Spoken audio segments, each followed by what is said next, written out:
पिछले जन्म का भाग्य। गंगा किनारे बसा एक छोटा सा गांव था, शांत, हरा भरा और रहस्यमयी। इस गांव में एक युवक रहता था जिसका नाम आरव था। वह हमेशा अजीब सपनों और अनुभूतियों से परेशान रहता।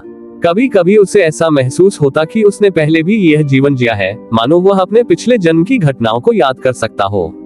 एक दिन गांव के मेले में उसने एक बूढ़े साधु को देखा जो लोगों का भविष्य बता रहे थे। आरव को जिज्ञासा हुई और वह साधु के पास पहुंचा। साधु ने उसकी हथेली देखी और कुछ देर तक गहरी सोच में पड़ गए। फिर बोले, बेटा, तुम्हारा भाग्य तुम्हारे पिछले जन्म से जुड़ा हुआ है। तुम जो भी अनुभव कर रहे हो वह केवल भ्रम नहीं है, बल्कि तुम्हारे पूर्व जन्म की यादें हैं। आरव चौंक गया। उसने साधु से पूछा, मुझे कैसे पता चलेगा कि मैं पिछले जन्म में कौन था? साधु ने उसे गंगा किनारे एक पुराना शिव मंदिर दिखाया और कहा, जब पूर्णिमा की रात होगी तो इस मंदिर में आकर ध्यान लगाना। तुम्हें अपने पिछले जन्म की सच्चाई का आभास होगा। पूर्णिमा की रात आरव मंदिर पहुंचा और ध्यान में लीन हो गया। अचानक उसे महसूस हुआ कि वह किसी और समय, किसी और स्थान पर है। उसकी आंखों के सामने एक नया संसार खुल गया। उसे दिखा कि वह किसी राजमहल में है। वह एक राजकुमार है जिसका नाम राजकुमार आदित्य है।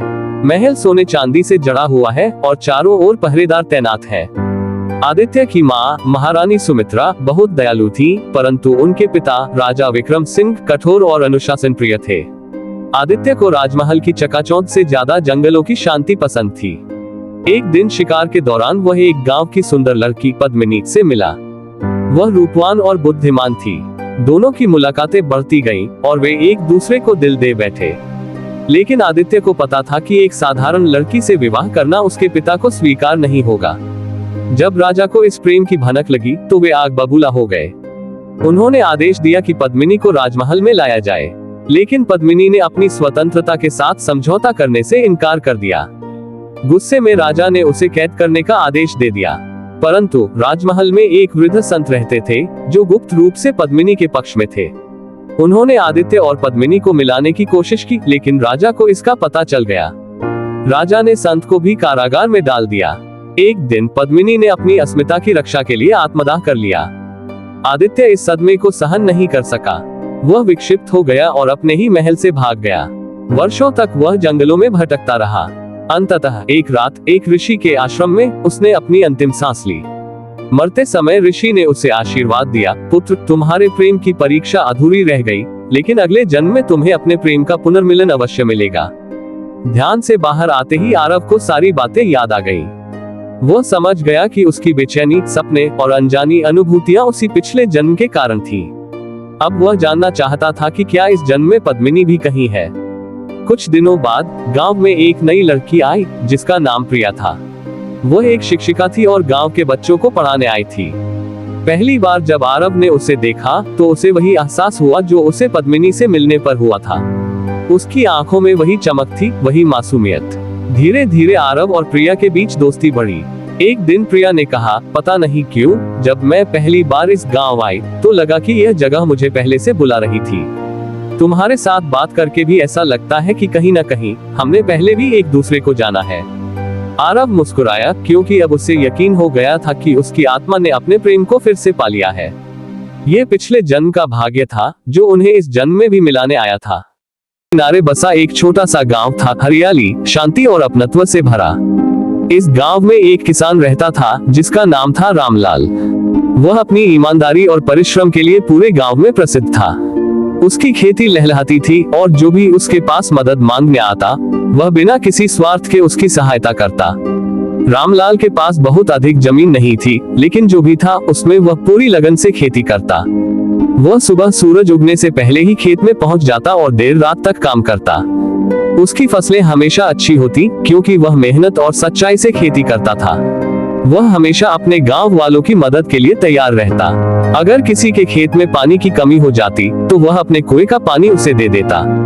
किसी गरीब किसान के पास बीज या खाद खरीदने के पैसे नहीं होते तो वह अपनी बचत से उनकी मदद कर देता।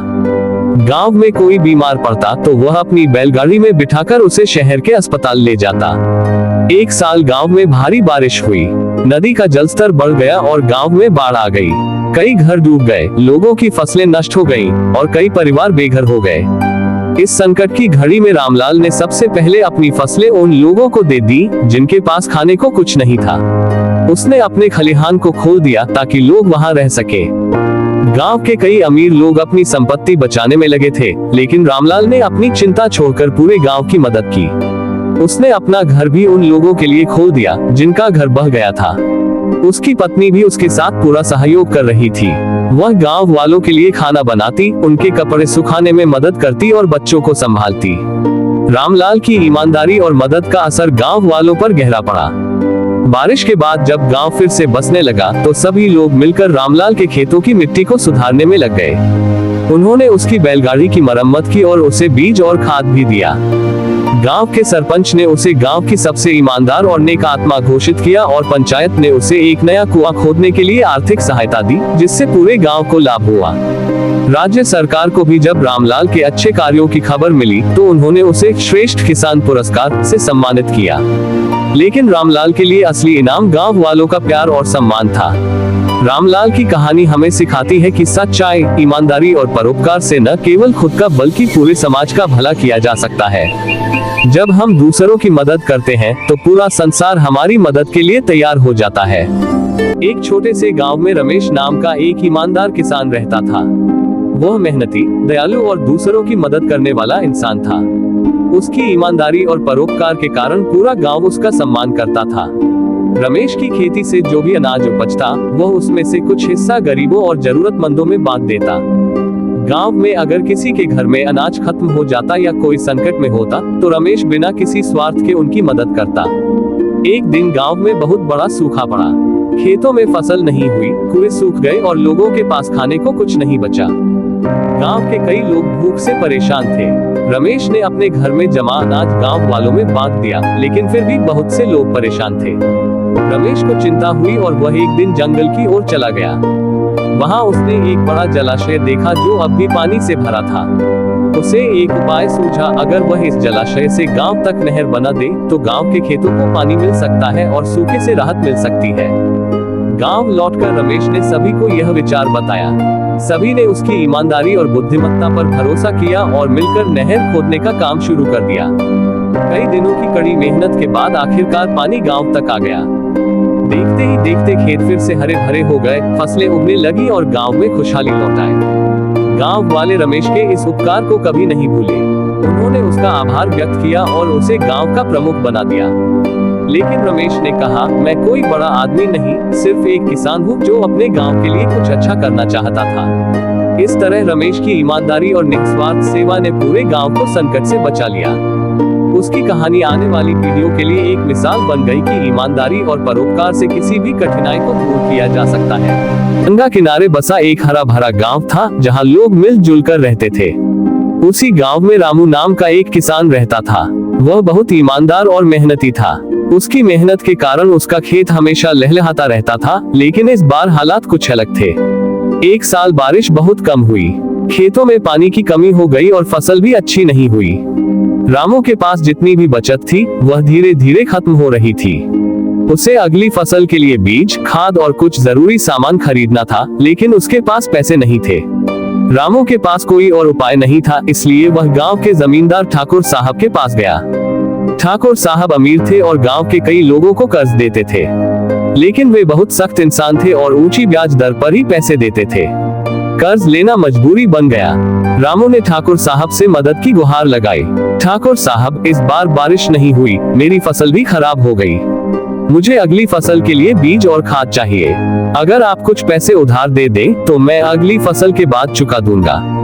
ठाकुर साहब ने ठंडी आंखों से रामू को देखा और बोले, मैं तुम्हें पैसे दे सकता हूँ, लेकिन याद रखना मुझे ब्याज के साथ लौटाने होंगे। अगर समय पर पैसे नहीं मिले तो तुम्हारी जमीन मेरे कब्जे में आ जाएगी। रामू के पास कोई और रास्ता नहीं था। उसने शर्त मान ली और जमीन के कागज पर उधार की मुहर लगाकर पैसे ले लिए। उसने उन पैसों से बीज और खाद खरीदी और पूरी मेहनत से अपने खेतों में काम करने लगा। इस बार मौसम अच्छा रहा, बारिश समय पर हुई और रामू की फसल बहुत अच्छी हुई। उसने सोचा कि अब वह ठाकुर साहब का कर्ज चुका देगा और अपने खेत को बचा लेगा। लेकिन किस्मत को कुछ और ही मंजूर था। जब रामू फसल काटकर अनाज को बाजार में बेचने गया तो अचानक अनाज के दाम गिर गए। उसे उम्मीद से बहुत कम पैसा मिला। जितना उसने सोचा था उतना पैसा वह इकट्ठा नहीं कर पाया। रामू चिंता में पड़ गया। उसके पास अब भी ठाकुर साहब के कर्ज को पूरा चुकाने के लिए पैसे कम थे। रामू भारी मन से ठाकुर साहब के पास पहुंचा और बोला, ठाकुर साहब, मैंने अपनी पूरी कोशिश की, लेकिन इस बार बाजार में अनाज के दाम गिर गए। मैं आधे पैसे चुका सकता हूँ, बाकी पैसे देने के लिए मुझे थोड़ा समय और चाहिए। ठाकुर साहब ने गुस्से में कहा, रामू, तुम जानते हो कि मेरी शर्त क्या थी? अगर तुम समय पर कर्ज नहीं चुकाते तो तुम्हारी जमीन मेरी हो जाएगी। रामू ने हाथ जोड़कर विनती की, बस थोड़ा सा समय दे दीजिए, अगली फसल के बाद मैं पूरा कर्ज चुका दूंगा। लेकिन ठाकुर साहब को दया नहीं आई। उन्होंने गांव के लोगों के सामने ऐलान कर दिया कि रामू की जमीन अब उनकी हो गई है। रामू बहुत दुखी था। उसने अपना सारा जीवन इसी जमीन को जोतने में लगा दिया था। गांव के लोग भी यह अन्याय देखकर दुखी हुए। वे जानते थे कि रामू ईमानदार और मेहनती किसान है और ठाकुर साहब ने उस पर अन्याय किया है। गांव के बुजुर्गों ने ठाकुर साहब से कहा, ठाकुर साहब, रामू हमेशा ईमानदारी से अपना कर्ज चुकाता है, उसे थोड़ा और समय दे दीजिए, वह आपका पूरा कर्ज चुका देगा। लेकिन ठाकुर साहब अपनी जिद पर अड़े रहे। उन्होंने कहा, यह मेरा नियम है और नियम सबके लिए एक जैसा होता है। गांव वालों ने आपस में चर्चा की और एक बड़ा फैसला लिया। सभी किसानों ने मिलकर अपनी थोड़ी थोड़ी बचत इकट्ठा की और रामू की मदद के लिए आगे आए। उन्होंने जितना संभव था उतना पैसा जमा किया और ठाकुर साहब को दिया। गांव वालों की एकता और प्रेम देखकर ठाकुर साहब को भी महसूस हुआ कि उन्होंने रामू के साथ गलत किया। उन्होंने बाकी का कर्ज माफ कर दिया और कहा, रामू, तुम ईमानदार किसान हो और तुम्हारे गांव वाले भी बहुत अच्छे इंसान हैं। मैं तुम्हारी जमीन तुम्हें वापस देता हूँ। रामू की आंखों में आंसू आ गए। उसने गांव वालों को धन्यवाद दिया और कहा, आप सभी ने मेरी मदद करके ये साबित कर दिया कि जब हम एक दूसरे के साथ खड़े होते हैं तो कोई भी मुश्किल हमें हरा नहीं सकती। इस घटना के बाद गांव में भाईचारे की भावना और भी मजबूत हो गई। ठाकुर साहब ने भी अपने नियमों को थोड़ा नरम किया और भविष्य में किसानों के साथ इंसाफ करने का वादा किया। रामू की कहानी हमें सिखाती है कि ईमानदारी और मेहनत कभी व्यर्थ नहीं जाती। जब हम सच्चे होते हैं तो लोग हमारे साथ खड़े होते हैं और कोई भी संकट हमें हरा नहीं सकता। साथ ही ये कहानी यह भी बताती है कि समाज में एकता और सहयोग बहुत जरूरी है। जब लोग एक दूसरे की मदद करते हैं तो हर मुश्किल आसान हो जाती है।